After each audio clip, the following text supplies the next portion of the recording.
Shalom. This week we're going to be celebrating. Yes, I'm using the word celebrating Yom Kippur. Yom Kippur is one of the happiest days of the Jewish calendar, and my Dvar Torah for Yom Kippur later on this week will be about why we celebrate Yom Kippur.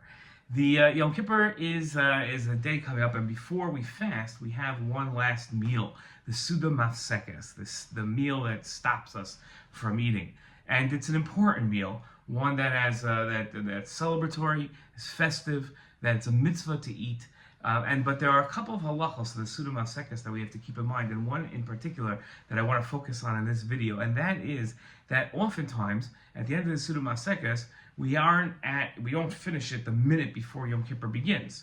There's some time, and during that time a person might want to still drink or brush their teeth or do other things that are not allowed before, when it comes to eating, are not allowed to do on Yom Kippur itself. An important halacha is that if one does not accept upon themselves and remind themselves that they're going to keep eating after they finish the Seudah Mafsekes, then the conclusion of the Seudah Mafsekes is the beginning of their fast.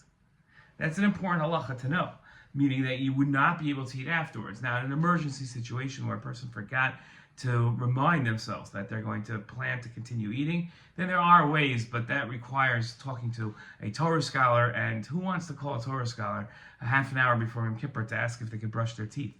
It's better to have known this halacha and to keep it in mind that you are Seudah Mafsekes, that when you wash and you say, okay, I'm eating this meal now, I'm going to have in mind that I'm going to continue eating until the start of the fast, not when I end my Seudah Mafsekes. Have a great Yom Kippur.